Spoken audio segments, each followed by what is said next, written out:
agora com o arquiteto, urbanista, professor da faculdade da Universidade de São Paulo, Nabil Bonduque, professor da FAO. Nabil, prazer tê-lo conosco aqui na programação da Jovem Pan. O senhor, como urbanista, né? O Paulo falava desse pensamento de longo prazo, a gente sabe das necessidades do Brasil. O que pode ser feito, Nabil, no médio prazo aí para evitar cenas repetidas, infelizmente? Bom dia. Bom dia, prazer estar aqui conversando com vocês, da Jovem Pan, com você, Marcelo, que é velho conhecido nosso. Eu queria dizer, em primeiro lugar, que nós precisamos levar a sério três questões importantes, né? Em primeiro lugar, a emergência climática e os eventos extremos, que sempre aconteceram. Nós sempre tivemos inundações, nós sempre tivemos eventos extremos nas nossas cidades, no nosso país, mas eles estão acontecendo com muito mais intensidade e com muito mais frequência. Então, a emergência climática está alterando o regime de chuvas, o regime de secas, o regime, a intensidade da chuva, e por isso a gente precisa levar essa questão a sério numa perspectiva de médio e longo prazo. É um assunto, é uma frente enorme, nós temos que trabalhar sobre essa questão. A segunda questão é sobre o planejamento das nossas cidades, né? Nós precisamos levar a sério o planejamento das cidades. Como foi falado agora há pouco, né? Os nossos gestores, eles têm uma visão de muito curto prazo, né? Então, pensar no planejamento, pensar em ações estratégicas que vão gerar efeitos daqui a 4, 5, 10 anos, parece que é uma coisa que não tem muita importância para os nossos gestores. E o que a gente tem visto é que as cidades continuam crescendo de maneira irresponsável sem planejamento.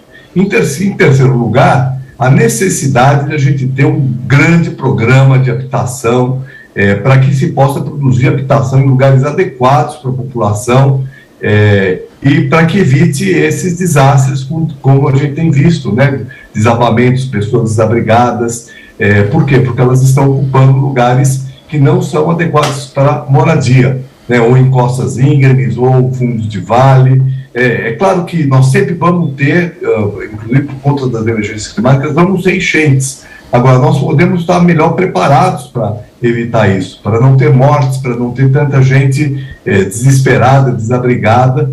Então, isso é uma ação muito importante. E veja que hoje nós não temos nem o governo federal, nem o governo estadual, nem o governo municipal, ou os governos municipais, no caso, né, realizando intervenções significativas, estratégicas na área da habitação.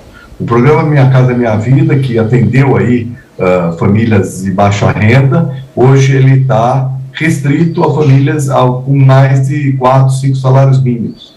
Então, nós não temos programa federal que atende a população com menos de 3 salários mínimos, principalmente. O governo estadual suspendeu programas que eram importantes, realizados pela Companhia de Desenvolvimento Habitacional e Urbano, CDHU, praticamente foram interrompidos, e inclusive no ano passado o governador extinguiu a empresa, aliás em 2020, né, extinguiu a empresa, a CDHU. Então, e ela deixou de fazer uma ação de produção habitacional, e a mesma coisa as prefeituras, que têm poucos recursos, mas que poderiam realizar políticas fundiárias para garantir pelo menos o melhor acesso à terra, em condições, a terra urbanizada, bem localizada e com menos problemas geomorfológicos. Então, são ações nessas três linhas que nós vamos ter. Enfrentar a emergência climática e estar preparado, né, constituindo aquilo que a gente chama da resiliência, né, nós vamos que a nossa área de ser resilientes, ou seja, elas vão resistir aos eventos extremos. Planejamento urbano e política fundiária de médio e longo prazo, os planos diretores precisam ser pensados em função dessas questões, e produção habitacional. Acho que essas três ações são fundamentais para a gente não ter que depois enfrentar o leite derramado, como nós estamos assistindo nesses dias de hoje em São Paulo, mas que assistimos há 2 semanas atrás, 3 semanas atrás, em Minas Gerais, há um mês e meio atrás na Bahia, né? Então nós estamos vendo que, né, eu inclusive escrevi um artigo há 2 semanas atrás que dizia exatamente isso: olhe para cima que o cometa está vindo mais rápido do que a gente pensava, né? E até falava que São Paulo tinha sido poupado, né, porque a questão estava em Minas, estava na Bahia e não tinha chegado em São Paulo. Mas falei, é uma questão de tempo, nós não podemos simplesmente achar que Deus é brasileiro e vai, né, poupar São Paulo dessas desgraças que nós estamos vendo. Paulo Pozonoff está conosco, arquiteto, urbanista, professor da Faculdade de Arquitetura e Urbanismo da USP, Nabil Bonduque. A sua pergunta, Paulo? Bom dia. Eu gostaria de saber o que podia ser, o que pode ser feito, o que poderia ter sido feito, né, nesse prazo de um mês, mais ou menos, porque eu lembro que aqui mesmo na Jovem Pan comentei bastante as chuvas lá na Bahia, e até o nosso colega Marcelo William Travassos, né, ele trazia aqui essa expectativa, ainda até março, de que São Paulo seria realmente atingida por chuvas intensas, por conta aí do fenômeno até Laninha. Eu queria saber do professor o que poderia ter sido feito, na sua opinião, num tempo tão curto, se é que poderia ter sido feito alguma coisa. Olha, eu diria que é difícil, no prazo desse, de um mês, fazer alguma coisa estratégica, né? Alguma questão mais estrutural. O que talvez pudesse ter sido feito é aquilo que a gente fala da resiliência urbana. O que é a resiliência urbana? A resiliência é existir uma espécie de preparo para evitar essas tragédias que nós estamos vendo. Ou seja, o Estado, né, no caso, e os municípios, sabendo que esse problema poderia atingir as cidades, ter feito ações emergenciais, né, para identificar as áreas de risco extremo, porque o risco, nós temos muitas famílias que vivem em áreas de risco, mas essas famílias podem, existe já uma metodologia, que aliás nós iniciamos aqui no município de São Paulo, ainda no governo de Londrina, né, quando era superintendente de habitação popular, que era estabelecer uma metodologia, existe uma metodologia que classifica o risco em risco 1, 2, 3 e 4, ou seja, dos riscos mais leves aos riscos mais graves. Então, essas famílias que estavam em risco mais grave poderiam ter sido removidas quando se previa que haveria nesse fim de semana, na região, em São Paulo, em toda uma faixa, né, no estado de São Paulo, haveriam tempestades muito, muito fortes. Né? Hoje nós temos o CEMADEM, né, que é um centro, né, que antecipa os desastres, né, um centro que foi criado ali na região do Vale do Paraíba, né, criado no governo Dilma, depois daquelas grandes desgraças, foi o maior desastre né, desse tipo que nós tivemos no Brasil, na zona serrana do Rio de Janeiro, quando morreram mais de 200 pessoas. Né, esse centro, o CEMADEM, ele foi criado exatamente para prevenir os desastres, ou seja, para antecipar essa situação. Então, as cidades poderiam, sabendo que iria haver uma tempestades com intensidades muito grandes de chuvas, ter se antecipado, retirado as famílias que estão nas situações mais graves e ter criado, então, condições para que não evitar a tragédia que nós estamos vendo como um todo, porque isso em um mês seria impossível, mas evitar as mortes, evitar, né, que esses desabamentos que poderiam ter sido previstos gerassem, então, crianças mortas, pessoas mortas, como nós estamos vendo aí. Então, veja, um período curto, isso que é possível fazer, né? Mas também para isso é necessário que as prefeituras estejam preparadas. Por exemplo, tenham alojamentos preparados para receber as pessoas em condições adequadas.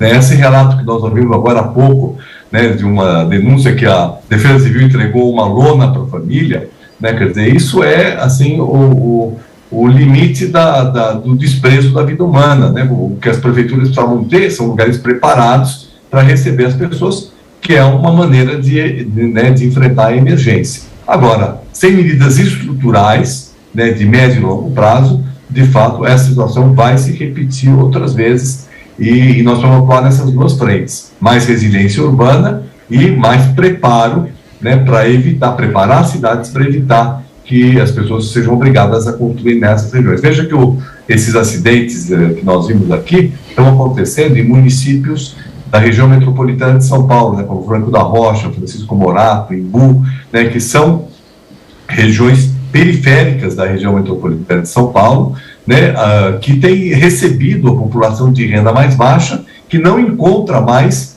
espaço, né, e habitação nas regiões um pouco melhores,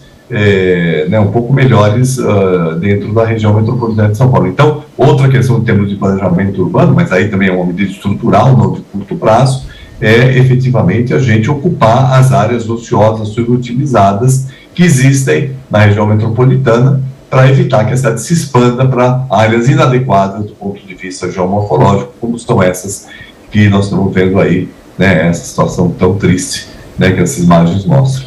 Sem dúvida. O Paulo Pousonoff quer fazer mais uma pergunta. Nabil Bonduque, professor da FAO, Faculdade de Arquitetura e Urbanismo da USP. Pode fazer, Paulo. Professor, porque se correr o bicho pega, né? Se ficar o bicho come.